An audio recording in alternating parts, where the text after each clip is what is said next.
Right, almost 20 minutes past 7 on this Monday morning. Based on intelligence gathered by over 70 global technology scouts, the radar outlines some of the key technology trends of the future and their impact on everyday society in South Africa. What radar am I talking about? All right, stay tuned, you're going to find out. Things like how you will be consulting a doctor in the next 15 years. It's not far away, I can tell you that much. We're talking about that Cisco technology radar for 2040. But here to tell us more about this is the managing director of Cisco SA, Alpheus Mangale. Good to have you. Welcome to Good morning, Leanne. Thank you very much for having me. Just talk to me about this radar. What is it? What's it all about? Yeah, Leanne, if it, Cisco, let me tell you about Cisco first and tell you about the radar. Cisco is a global communication company. We specialize in connecting the world. We like to believe that the internet exists because of us. We actually power the internet. So we spend quite a lot of time actually doing technology research, looking at the current trends and also the future trends that are going to impact the way people live in the society overall. Yeah. And so we did a technology radar report which looks at the impact of the internet and what the internet is actually having today and what's it likely to impact in the future. Okay.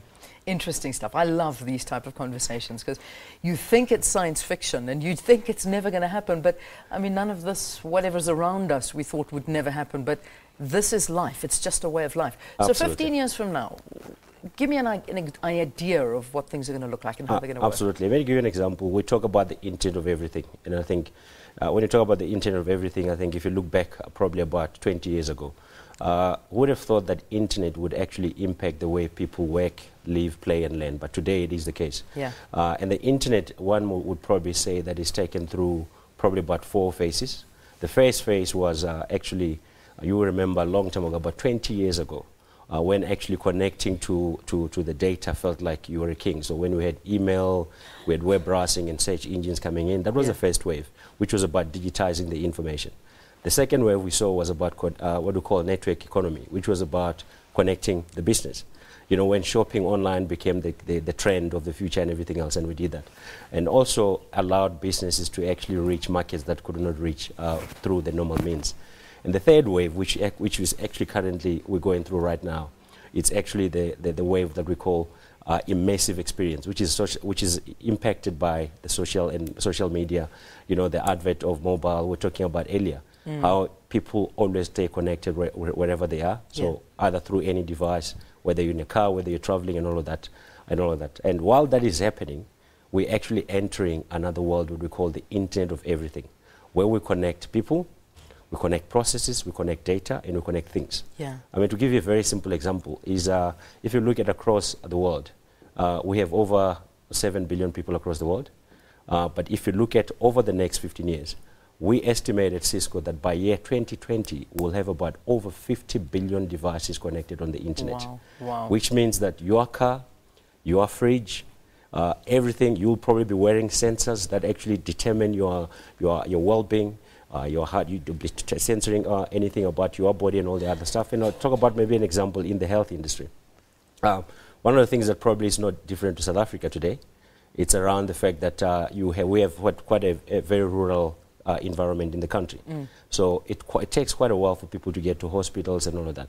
So through the use of internet, you could actually have people maybe that have chronic diseases that you could wear sensors that actually determine their temperature, whether they're diabetes and all of that stuff. So before they can go and see the doctor would know that they need actually medical help, and they'll be able to go to the facilities appropriately. Yeah, it just shows you. And I mean, we had our announcement of ministers last night, and there's a brand new ministry focusing in on telecommunications. Absolutely. So I mean, everything you're saying is true, and obviously South Africa and our government is recognizing that this is the direction we need to go. We need to fast track it, because we do. I mean, we need to increase bandwidth and access to data and faster mobility in order to achieve all of this, don't we? I mean, we've got a lot of work to do in South Africa. In fact, it's exciting news, Leanne, because if you think about it, our government is very clear in terms of their mandate.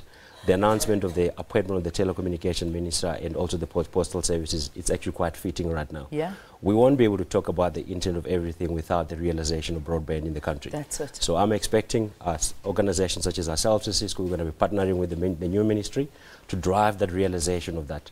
Because the Internet of Everything is really going to be connecting everything. So if you just talk about the various sectors, talk about the mining sector, for instance, one of the things that the Internet of Everything will bring value to it is the ability for them to track miners underground.